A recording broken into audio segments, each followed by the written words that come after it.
السلام عليكم، معاكم عمرو ستريمر. في الفيديو ده ان شاء الله هنتكلم على الشخص اللي هي تطلع تير 2، واللي هو لسه معاه اللي هو الناس اللي معاها التير 2 تيكتس ومش عارفه تطلع مين.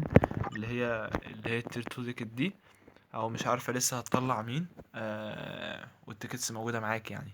تمام، هبدأ اوريكم الشخصيات اللي هي تطلع الاول، وبعد كده هرتب لكم الاولويات اللي لسه ما طلعش او اللي طلع ومش عارف لسه هيطلع مين اللي جاي، عشان ما يطلعش التيكتس دي على الفاضي، لان هي كل فين وفين اما بتنزل، وليها يعني بتبقى اصلا بتتشرى بكريستال من جوه، او بناس بتشحن لها مخصوص، لان هي يعني ايه، مهمه قوي، بتفرق في كل شخصيه. تمام، هعرفكم الشخصيات الاول ايه اللي ينفع تطلع.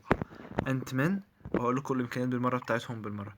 انت مان بيزود في التير 2 بتاعته دوج بنسبه 87%، يعني الضربه اللي هتيجي فيه بنسبه بدوج، عمره ما مش هتيجي فيه باجنور دوج يعني خالص، ان هو الدوج بتاعه بنسبه 87%.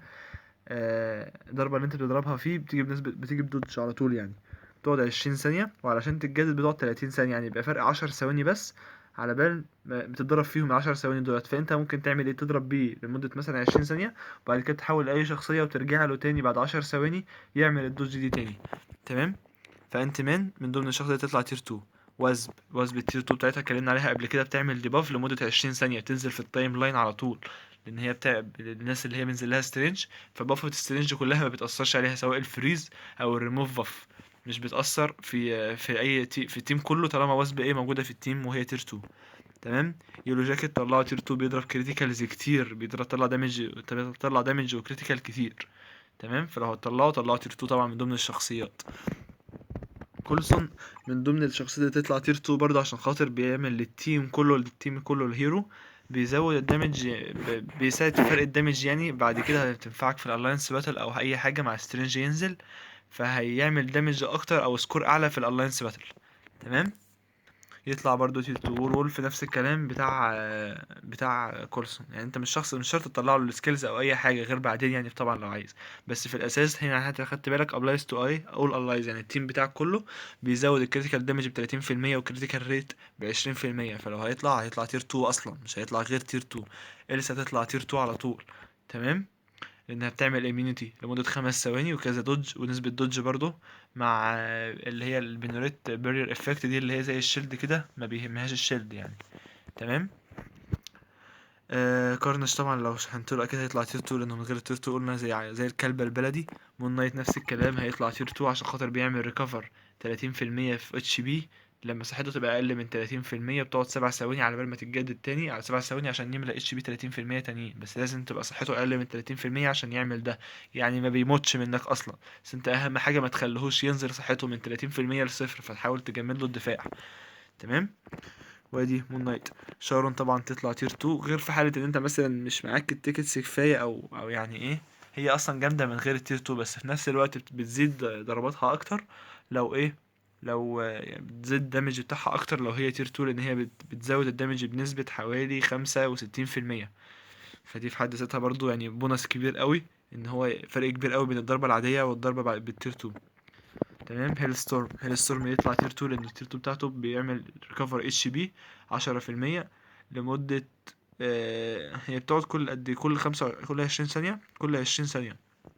وده في حد ذاته كويس، ان هو اصلا الضربة بتاعته الخمسة عليها اميونيتي، فمعاها لو حاطط له انفنسبل او اي حاجة، فمش هتحس اصلا ان هما 20 ثانية. فهيساعدك برضو ان في الشخصية نفسها يعني كيونيفرسال. كيت بيشوب تطلع تير 2، بتزود الدوج والكريتيكال ريت، فدي هتساعدك برضو في الدمج اكتر كمان، لان هي طبعا شخصية كلها كريتيكال وكلها مليانة اسطنات، لو اتكلمنا زي ما اتكلمنا عليها قبل كده. تمام، فتطلع تير 2 من ضمن الشخصيات، تطلع تير 2. ثور يطلع تير 2 في حالة ان انت جمعت له وخلصته، فتطلعه تير 2، لان تير 2 بتاعته هتعمل دامج اميونيتي، وايه، لا، يخترق الدامج اميونيتي، معلش، يخترق الدامج اميونيتي والدامج بتاعته بيزيد اكتر، لا الدامج بيزيد بنسبة 60% اكتر. تمام، مين تاني؟ ايرون فيست طبعا من غير شك لازم يطلع تير 2. هتساعدنا كمان في الشخصية، سواء في الدوج او الكريتيكال ريت بتاعته، فهو طبيعي اصلا شخصية لوحده، شخصية فجرة لوحدها، فيطلع تير 2 طبعا. مين تاني؟ هنا كده لا، الصف ده كله طبعا جوين بول، لو جمعت لها هطلعها تير 2. انا لسه تخلص دي وان شاء الله يعني ايه هبقى اطلعها، بس هي مزنوقة بس معايا كده، عشان بتعمل اميونيتي 5 ثواني، ده غير البونص دامج اللي بتطلعه عامله بالظبط زي إلسا، نفس النظام كده.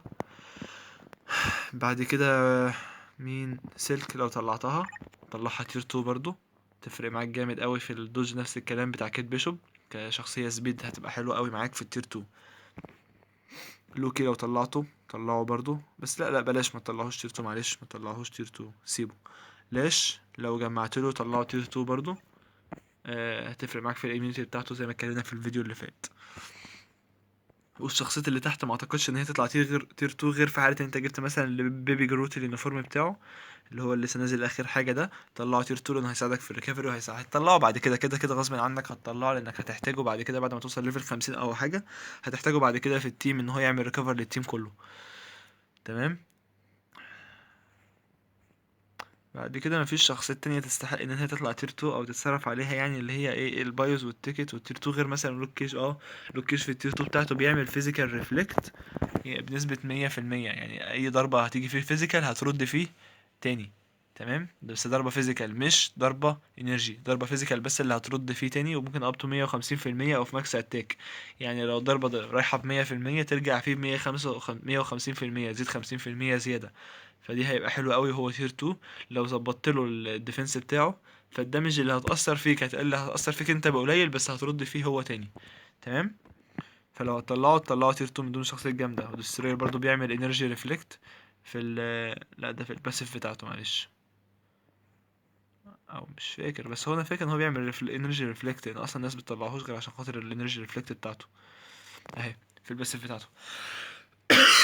لان دستروير عنده 2 باسيف، واحدة بيقلل الدمج الانرجي دامج ريسيفد، وواحدة تانية عشان يعمل ريفلكت ايه ب100% في الانرجي اتاك اللي جاي عليه. تمام.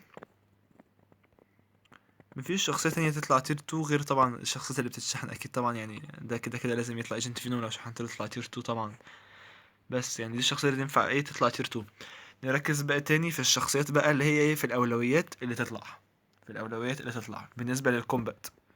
نبدأ كده باليونيفرسال. ماشي هنا باليونيفرسال، هيل ستورم اول الشخصيات اللي هي تطلع بالتير 2. بعد كده يسور. تمام. بعد كده بلاك بولت، معلش نسيت اتكلم على بلاك بولت. بلاك بولت برضو يطلع تير 2 لو جمعت له بقت اولويه تالتة بعد سور وبعد ايه هيل ستورم. ده بالنسبه لليونيفرسال. احنا مش هكتر شخصيات عشان خاطر بعد كده هتطلع ايه قدامك شخصيات كتيره، بس انا ايه كفايه 3 شخصيات او حاجه في كل نوع. البلس طبعا طبيعي فاجر لوحده، فلو هتطلع وزب، لا اول حاجه شارون روجرز، بعد كده وزب، بعد كده يلو جاكيت. تمام. ده بالنسبه للترتيب اللي ايه 3 شخصيات الاهم. دي اهم 3 شخصيات في البلاست في التير 2 ان هي تطلع يعني. السبيد من غير كلام اول حاجه إلسا، بعد كده كيت بيشوب، جوين. دولت اهم 3 شخصيات. هتعرف طلع انت مان الاول ولسه مش مجمع لحد من دول، طلع انت مان الاول، وبعد كده طلع سلك، بعدين خلي سلك اخر حاجه. تمام. بعد كده بقى الكومبات طبعا من غير شك برضو مون نايت اول حاجه. طبعا لو خلصت كارناج مون نايت وايرون فيست بعديه، او ايرون فيست الاول ومون نايت، هما الاثنين يعتبر على متساويين زي بعض، بس في ناس بتحب ايرون فيست اكتر، فطلع ايرون فيست. لو لسه شايفه شخصيه تافهه طلعه، بعد كده هتحس بقيمته بعد كده، او جربه هو ليفل عالي هتعرف بعد كده قيمته. تمام. بعد كده وور وولف لو جمعت له، غير كده ما تجمعش لاي حد من هنا تطلعه تير 2. تمام. بس هما دي كده الشخصيات كلها صحيح. وبيبي جروت، نسيت بيبي جروت معاهم. بس كده دي الشخصيات اللي هي تنفع تطلع تير 2 او بترتيب الاولويات زي ما قلنا. واشوفكم في الفيديو الجاي ان شاء الله. متنساش اللايك والسبسكرايب لو عجبك الفيديو. سلام.